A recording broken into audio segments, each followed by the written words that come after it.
విరూపాక్ష దేవాలయము పరమేశ్వరుడు విరూపాక్షుడిగా దర్శనమిచ్చే పుణ్యక్షేత్రం. కర్ణాటక రాష్ట్రం బళ్ళారి జిల్లాలోని హంపిలో విరూపాక్ష దేవాలయం ఉంది.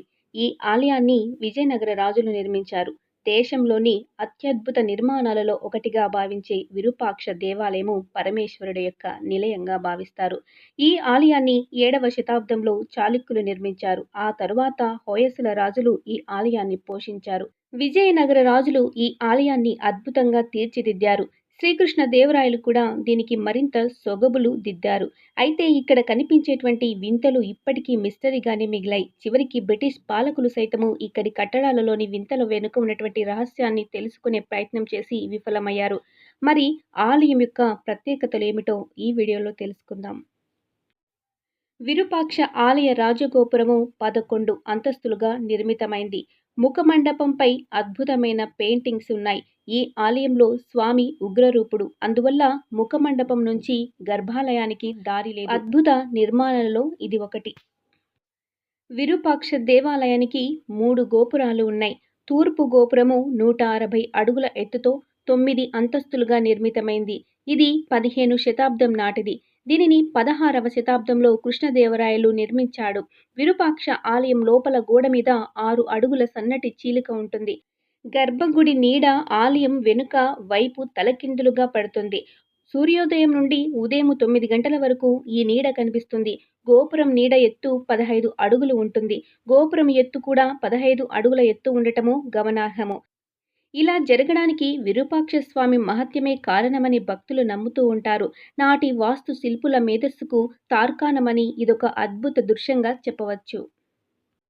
ఇక్కడ ఉన్న విఠలాలయము శిల్పకళా రీత్యా అత్యంత ప్రాధాన్యాన్ని సంతరించుకుంది. గర్భాలయాన్ని ఆనుకొని 6 మండపాలు ఆలయ ప్రాంగణంలో విడివిడిగా ఉంటాయి.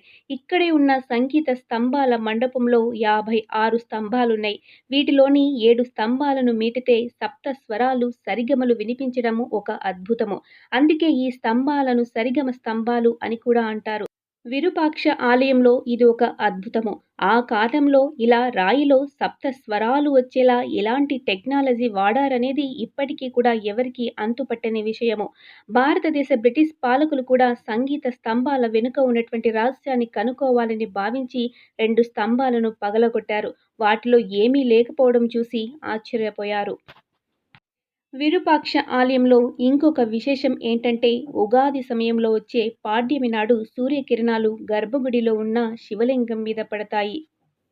ఈ మహా అద్భుత దృశ్యాన్ని చూడడానికి భక్తులు ఎక్కువ సంఖ్యలో ఆ సమయంలో చేరుతారు. ఈ క్షేత్రంలో అందరినీ ఆశ్చర్యపరిచే మరో వింత ఏమిటంటే ప్రపంచంలో ఏ శివాలయంలో లేని విధంగా ఇక్కడ 3 తలలు కలిగిన నంది విగ్రహం దర్శనమిస్తుంది. ఏ శివాలయంలో అయినా నందికి ఒక తల ఉండటము మనం చూస్తూ ఉంటాం. ఇక్కడ ప్రధాన ఆలయానికి ఉత్తర దిశలో ఉన్న 2 ఉప ఆలయాలలో పరమశివుని సతీమణులైనటువంటి పంపాదేవి, భువనేశ్వరి ఆలయం బయట మనకు 3 తలలు కలిగినటువంటి నంది కనిపిస్తుంది. విరూపాక్ష ఆలయము అద్భుత శిల్పకళకు నిలయము. హంపి గ్రామం విజయనగర శిల్పకళకు మంచి ఉదాహరణ. రాజభవనాలు, జల నిర్మాణాలు, పురాతన మార్కెట్ వీధులు, బలమైన గోడలు, రాజమండపాలు, ఖజానా భువనాలు, స్తంభాలు ఆకట్టుకుంటాయి. విజయనగర సంస్కృతిలో లీనమైన ఆరాధ్య కళలు, హస్తకళలు, శాసనాలతో ఈ దేవాలయము వెలిగిపోతూ ఉంటుంది. అయితే ఈ నిర్మాణాలను ఆ సమయంలో ముస్లిం చొరబాటుదారులు ధ్వంసం చేశారు. సాధారణంగా డిసెంబర్ నెలలో ఆలయానికి భారీ సంఖ్యలో పర్యాటకులు, సందర్శకులు తరలివస్తారు. మన దేశంలో ఎన్నో అద్భుత ఆలయాలలో ఒక ప్రత్యేకమైనటువంటి ఆలయంగా విరూపాక్ష దేవాలయము ఒక మిస్టరీని కలిగి ఉంది. ఈ విరూపాక్ష అద్భుత పుణ్యక్షేత్రాన్ని ప్రతి ఒక్కరూ దర్శించి ఆ విరూపాక్షుడి యొక్క కృపకు పాత్రలు కండి. ఈ వీడియో మీకు నచ్చినట్లయితే లైక్ చేయండి, షేర్ చేయండి. ఇలాంటి మరిన్ని వీడియోస్ కోసం స్మార్ట్ సరిత కొన్న ఛానల్ని సబ్స్క్రైబ్ చేసుకోండి. ఈ వీడియోపై మీ అమూల్యమైనటువంటి అభిప్రాయాన్ని కామెంట్ రూపంలో తెలియచేయండి. ఇంకొక మంచి వీడియోతో మళ్ళీ కలుద్దాం. వీడియోని చూసినందుకు ధన్యవాదాలు.